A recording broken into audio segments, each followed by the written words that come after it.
This is the school eco garden. There are many varieties of plants and fishes. During science lesson, our teacher brings us down and see the fishes.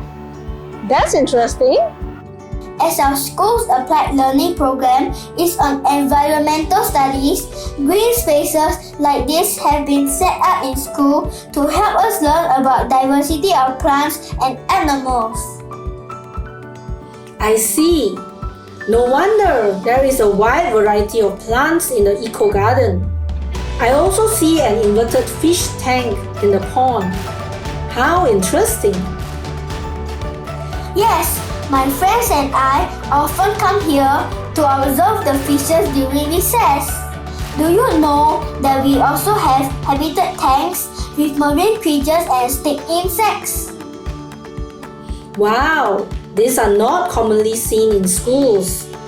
You are indeed fortunate to have them in your school. Where are you bringing me next? I would love to show you my lovely classroom, Mom.